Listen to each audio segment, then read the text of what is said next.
Ladies and gentlemen, let's start on this. Quite a crowd. I know this doesn't happen often, which is this is change, of course, which and change is always good. And I'm almost worried we're over capacity here. To tell you the truth. So where's Chief Troxel right now? And do we have to worry about that? Thank you for coming. To me, it's a swearing in of a new police chief, and therefore not a big deal, but I guess it is a big deal. I don't know what else to say, really. Do you want to speak before or after swearing in? After. After? Okay. Actually, I had somebody call me up and say, okay, or actually ask me, is there a chief in process? And I said, well, Chief Mayor's still in there, although I think you took his card last night, didn't you, or something like that? So for a short period of time, we may have been without a chief. Not that I was panicking about it. I felt that we had two on hand at that point. I could call either one, or I'd go outside at City Hall and say, "Oh, Chief," and see who shows up. So that was kind of a dilemma there. When it kicks in, kicks out. Then, okay, let me get to swearing in, since it's a lot of people and a lot of time involved here, and I see most of our police forces here too. So I'll worry about who's on the street. Okay, ready to start? Yep. Okay, just repeat after me. I, Thomas D. Pyle, I, Thomas D. Pyle, do solemnly swear do solemnly swear that I will support the Constitution of the United States, that I will support the Constitution of the United States, the Constitution of the State of Ohio, the Constitution of the State of Ohio, and that I will faithfully, honestly, and impartially discharge the duties of police chief for the City of Athens during continuance of said duties. Congratulations. Thank you, sir. We need to sign these.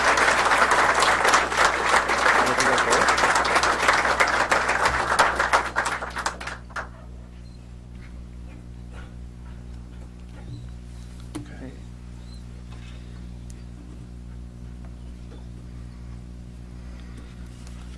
Thank you very much. Thank you, and sir. I'll let you say a few words. And Okay. this is new and different, and I'm glad we have a change here, because we're in the 21st century, and we'll keep moving along here. And it's inevitable. And I'll let you go. Okay. I'd like to have my mother come up and pin badge on me, if she would do that.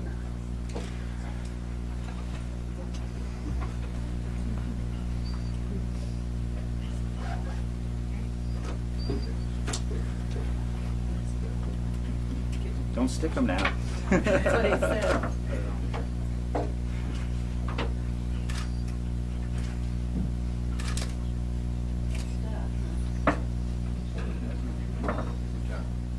I hope nobody's hungry.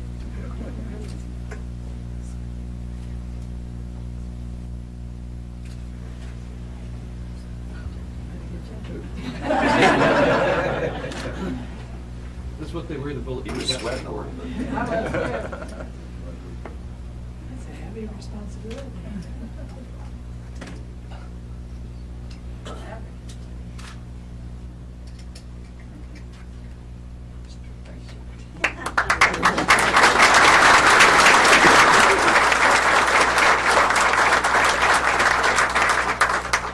I've got Jennifer, my daughter Jennifer, and my son Jake come up here and some more hardware on me here.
I presumed going into this that I would be overwhelmed and a little too nervous to ad-lib a speech, so I prepared something. It's only 5,000 or 6,000 words, so if you just bear with me. Nah, it's just a few pages of people that I want to thank and comments I want to make, and I hope I can get through this. March 13th, 1989, nearly 22 years ago, I took my first oath of office as a patrol officer with the City of Athens Police Department. At that time, there were few computers in the department, if any. A badge, a revolver, and this thing right here, a pen, was the main equipment of a police officer. Words like smartphone, internet, Blu-ray disc, etc. had yet to be uttered. In the years since that day, as I progressed through my career, I've taken a second oath as a lieutenant and a third oath as a captain. Today, I've taken my fourth and final oath as an Athens police officer. I'm thankful for that because I don't have to study for any more tests. In the past few months since learning of this pending promotion, I've asked myself over and over again, where has the time gone? And I was told 22 years ago that I would do that by the officers who were senior to me at the time. Pens have been replaced by keyboards. Revolvers have been replaced by semi-automatic pistols and patrol rifles. And everyone has a cell phone.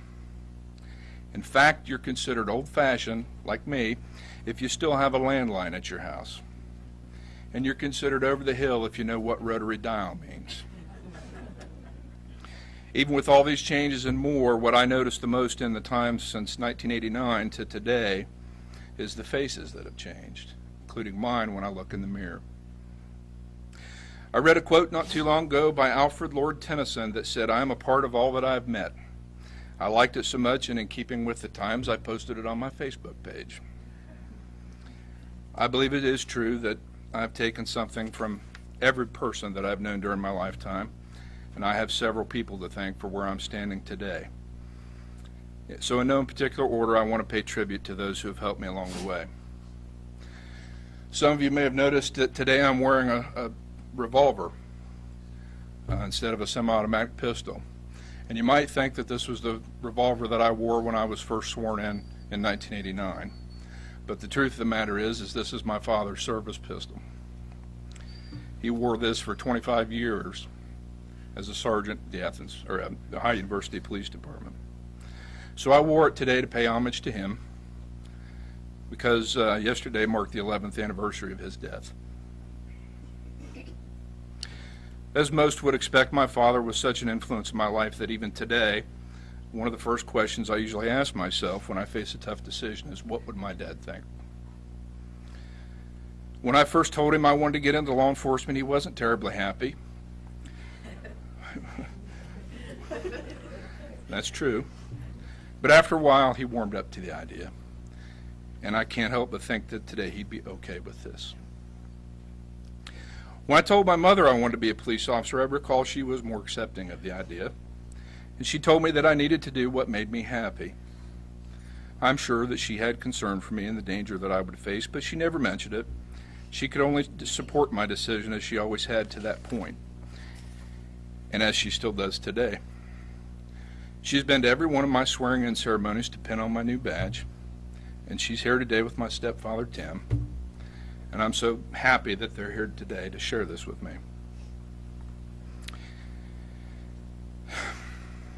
Excuse me. In 1987, not long after I started schooling to be a police officer, I met a girl named Chris who would later become my wife. I want to tell you a funny story about how law enforcement played a role in how we met. I promise you it's funny. I'll keep it short. At the time, I worked for campus security at Hockin College, and she worked in accounting. She was the person that I picked my paychecks up from. And when I would go there every other Friday to get a paycheck, I noticed her, and I felt that she noticed me. So when I finally got up the courage to ask her out, I just happened to be on duty and in uniform. So I went to pick up my paycheck, and I was really disappointed that she wasn't working. And without thinking, I just started asking for phone numbers. Said, the blonde girl that works here, I want her phone number. But I didn't tell them why. So later that afternoon, I got the phone out and I called, and I learned that I was the second caller. The first call was from her fellow employees warning her that the police were looking for her. I spent the next 10 minutes on the phone explaining to her that I just wanted to ask her out for a date. She agreed. I don't know why. A year later, we were married. Not too long after that, we started a family. And it grew, and it grew, and it grew. I want to talk a little bit about my kids.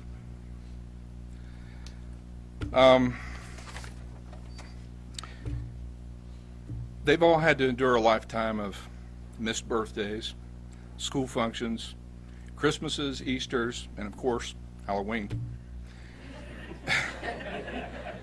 Because Dad worked strange hours. They've never complained, not one. Instead, like my mother and my wife, they've only offered their love and support. This June, Jesse's going to graduate summa cum laude, is that right? From the Honors Tutorial College at OU with a degree in English. Jacob just finished training to become a volunteer firefighter in the area and is about to start his degree program at Ohio University to become a school teacher. And Jenny, like her dad in 1988, is about to graduate from Hockin College with a degree in police science. And as you can see from her uniform, she is currently serving as a reserve deputy with the Athens Sheriff's Office. She represents the third generation in our family to choose law enforcement as a career. Public service is in our family's blood. As I mentioned, Jake intends to be a volunteer firefighter. Jenny is in law enforcement. Jesse has applied for a 2-year stint with Teach America in order to teach underprivileged children in economically depressed areas. My sister Amber has been a paramedic in Athens County for over 30 years, or close to 30 years. My dad's sister, our Aunt Dana, has been in healthcare for over 30 years. And our cousin Bryce Fick is a full-time deputy with the Athens Sheriff's Office. I'm proud of all of them, and I am proud of our family service record.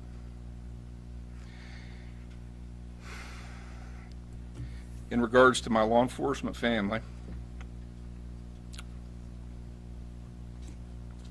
too many people to mention that have had an impact on my career. Some are here today and some have passed on. But suffice to say, if we've worn the badge together, you've made a difference in my life. Each one of you has offered me advice that I have invariably used at one time or another. But perhaps the best advice I have ever received was from several, actually, of the senior officers at the time when I was first promoted to lieutenant. They told me, Tom, don't ever forget where you came from. That was advice I took to heart, and it served me well to this day. Those officers know who they are, and they won't be disappointed to hear that I intend to heed that advice. I want to thank Mayor Pyle and Service Safety Director Paula Horan-Mosley for this opportunity to serve the community. And I want to thank Beverly Henderson for making me keep my word. When I first met Beverly in around 91 or 92, as a young, overconfident patrol officer, I told her someday I'm going to be chief of this department. And it was Beverly who reminded me recently during a moment of doubt that I shouldn't make myself into a liar.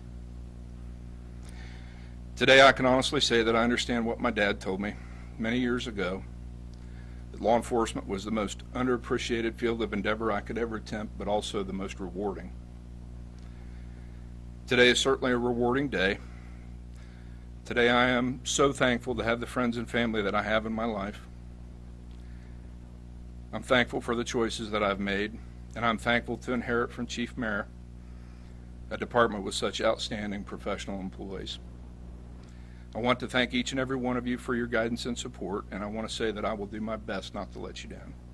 Thank you.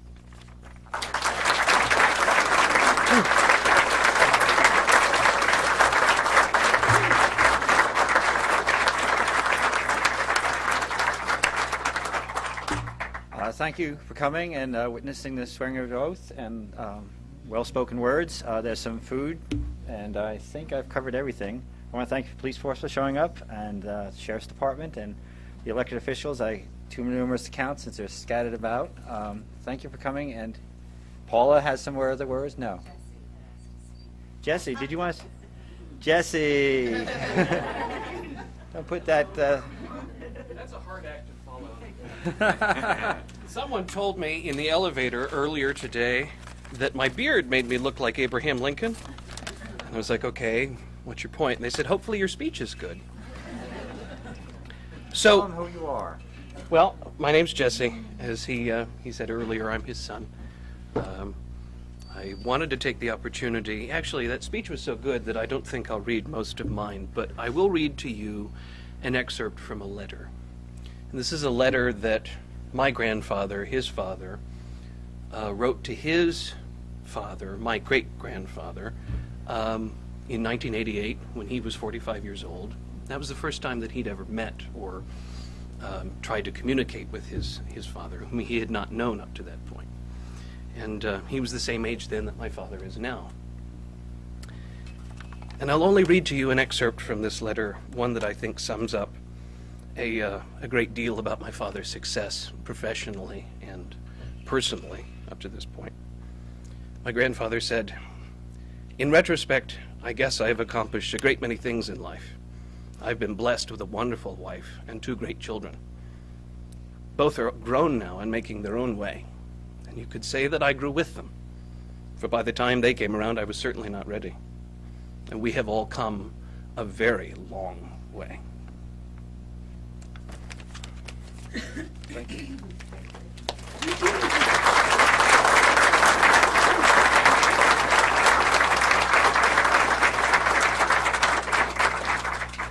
Again, thank you for coming. There's a buffet, and I don't think there's anything else I need to add. Is there, Service Safety Director? Okay, thank you.